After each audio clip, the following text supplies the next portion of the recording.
স্বরাষ্ট্র ডিপার্টমেন্টটা পরিপূর্ণভাবে দেখে দিবেন একজন নারী। একটা রাষ্ট্রের সবচেয়ে গুরুত্বপূর্ণ ডিপার্টমেন্টের নাম কি? স্বরাষ্ট্র ডিপার্টমেন্ট। স্বরাষ্ট্র বিভাগের চাইতে গুরুত্বপূর্ণ কোন বিভাগ থাকে দেশে? সাধারণত দেশের সবচেয়ে গুরুত্বপূর্ণ বিভাগগুলোর মধ্যে একবারে শীর্ষে থাকে কোনটা? আল্লাহ সুবহানাহু ওয়া তাআলা বলেছেন ওয়াকারনা ফি বুয়ুতিকুন্না, নারীরা স্বরাষ্ট্র ডিপার্টমেন্টটা দেখবেন, দেখভাল করবেন।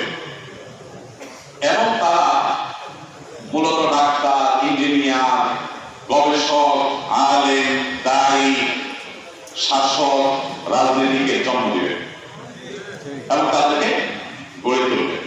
এর পাশাপাশি একজন নারী হিসাবে শরিয়ার যে বিধানগুলো তার জন্য প্রযোজ্য সেগুলো মেনে তিনি নিজেও এই সমস্ত সেক্টরগুলোতে তার মতো করে অবদান রাখার সুযোগ আছে।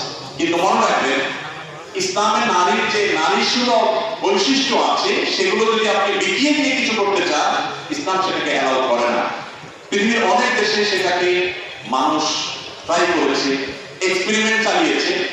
আমরা তাদেরকে দেখি যে তাদের দুই কুলি হারিয়েছে, তাদের ঘরের ভেতরের যে সুখ সেটা শেষ হয়ে গেছে, আর বাকিও যে নারী খুব বেশি সেফ বা নিরাপদে আছে তা কিন্তু নয়। পত্র-পত্রিকার রিপোর্টগুলো ঘাটতে পারে। ওই জন্য একজন নারী তিনি তার ক্যারিয়ারকে অবশ্যই জাগতিক সব বিষয়ের সাথে সংশ্লিষ্ট করে তিনি অগ্রসর হতে পারেন, কিন্তু তার যে নারী সুলভ শরিয়ার নির্দেশনাগুলো আছে সেগুলোকে পরিপূর্ণভাবে মেনে তাকে যদি সম্ভব হয় করবেন, আর না হলে তিনি ভেতরটাকে সামাল দিবেন।